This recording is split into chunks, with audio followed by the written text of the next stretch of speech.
నాగశ్విన్ దర్శకత్వంలో ప్రభాస్ నటించిన 'కల్కి' ఈరోజు ప్రేక్షకుల ముందుకొచ్చింది.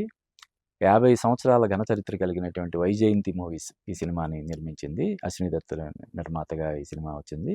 ఇందులో అందరికీ తెలిసినట్టు కమల్ హాసన్, అమితాబ్ బచ్చన్, దీపికా పదుకునే, దిశా పటాని ఇటువంటి పాన్ ఇండియా స్టార్స్‌తో పాటు రాజేంద్ర ప్రసాద్, బ్రహ్మానందం ఇలా చాలామంది ఉన్నారు.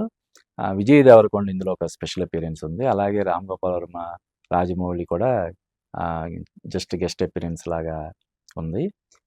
ఈ సినిమా కోసం చాలా ఆసక్తిగా ఎదురు చూస్తున్న వాళ్ళందరినీ కూడా హ్యాపీ చేసేలాగా ఈ సినిమా అవుట్‌పుట్ ఉందని మనం చెప్పొచ్చు.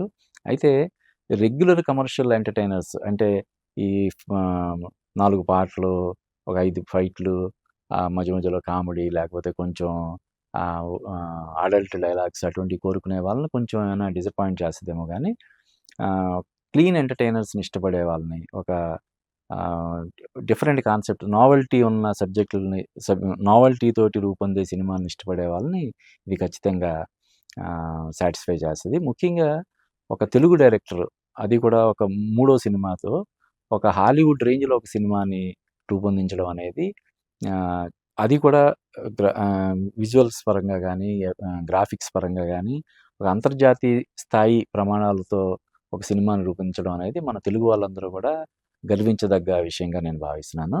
అంటే ఈ 'బాహుబలి', 'ట్రిపుల్ ఆర్', 'పుష్ప' ఇలాగా కొన్ని సినిమాలతోటి మన తెలుగు సినిమాకి పెరిగిన రెస్పెక్ట్ ఈ సినిమాతో మరింత పెరిగే అవకాశం ఉందని చెప్పి నేను భావిస్తున్నాను.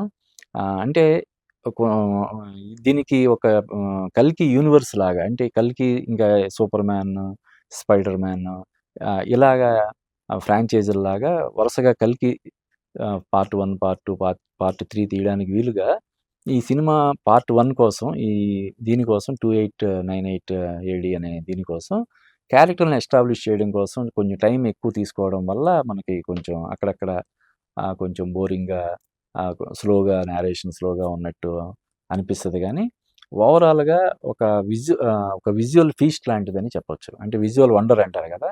అలాగా చిన్న చిన్న లోపాలు ఉన్నప్పటికి కూడా ఇది ఒక విజువల్ వండర్‌గా మనం చెప్పొచ్చు. అందరినీ కూడా, ప్రభాస్ ఫ్యాన్స్‌ని మాత్రమే కాకుండా సినిమా లవర్స్ అందరినీ కూడా ఎంటర్‌టైన్ చేసే సినిమా ఇది. అంటే మైథాలజీని సైన్స్ ఫిక్షన్‌తో మిళితం చేసి దానికి అద్భుతమైనటువంటి ఈ టెక్నాలజీ సహాయం తీసుకొని నాగశ్విన్ ఈ సినిమాని ఒక రేంజ్‌లో రూపొందించాడు. అతనికి హ్యాట్స్ ఆఫ్ చెప్పాలి. అలాగే ప్రభాస్ పర్ఫార్మెన్స్ కానీ, ప్రభాస్ పర్ఫార్మెన్స్‌తో పాటు అమితాబ్ బచ్చన్ పర్ఫార్మెన్స్ గురించి మనం ఇప్పుడు కొత్తగా చెప్పాల్సిందేం లేదు. కానీ ఆయన ఈ వయసులో కూడా అంత గొప్పగా, అంటే చాలా ఫైట్ సీక్వెన్స్‌లుంటాయి ఇందులో.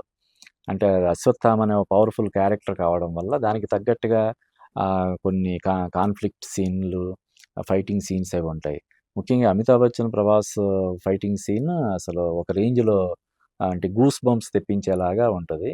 అలాగే విజయ్ దేవరకొండ అర్జునుడి పాత్రలో కొన్ని నిమిషాలు కనిపించి మెస్మరైజ్ చేస్తాడు. అది కూడా చాలా ఎక్స్ట్రార్డినరీ అనిపిస్తది. ముఖ్యంగా 'టేక్ ఆఫ్' అయితే అసలు హాలీవుడ్ సినిమా కూడా ఎందుకు పనికిరాదు అన్న రేంజ్‌లో ఉంటది 'టేక్ ఆఫ్'. అంటే మహాభారత యుద్ధం ముగిసిన తర్వాత అశ్వత్థామ పాండవ వంశాన్ని అంతం చేయడం కోసం చేసే దాన్ని కృష్ణుడు కోపగించుకోవడం, దాంతోటి స్టార్ట్ అయ్యి కలియుగం ఇంక అంతం అయిపోయే స్థితికొచ్చిన తర్వాత కాశీ అనే మహానగరం, కాశీ కాంప్లెక్స్, సంబాలా అని ఒక 3 ప్రదేశాల్లో ఈ స్టోరీ మొత్తం జరుగుతుంటదన్నమాట. చాలా చాలా ఎక్స్ట్రార్డినరీగా ఉంది సినిమా. ప్రభాస్ ఫ్యాన్స్ అయితే ఇంక పండగ చేసుకుంటారు. అంటే 'బాహుబలి' తర్వాత తను నటించినటువంటి 'ఆదిపురుషు', 'రాధేశ్యాము', తర్వాత 'సాహో' ఈ 3 సినిమాలు కూడా డిసప్పాయింట్ చేశాయి. తర్వాత వచ్చిన 'సలార్' పర్వాలేదనిపించుకుంది. అంటే హిట్ అనిపించుకున్నప్పటికి కూడా కొంతమందికి ఇది అంతగా నచ్చని వాళ్ళు ఎవరైనా ఉంటే ఈ సినిమా మాత్రం వాళ్ళకి కూడా చాలా డెఫినెట్‌గా నచ్చుతది. ప్రభాస్‌కి మళ్ళీ పూర్వ వైభవాన్ని తెచ్చిపెట్టిన సినిమాగా మనం 'కల్కి 2898'ని చెప్పొచ్చు.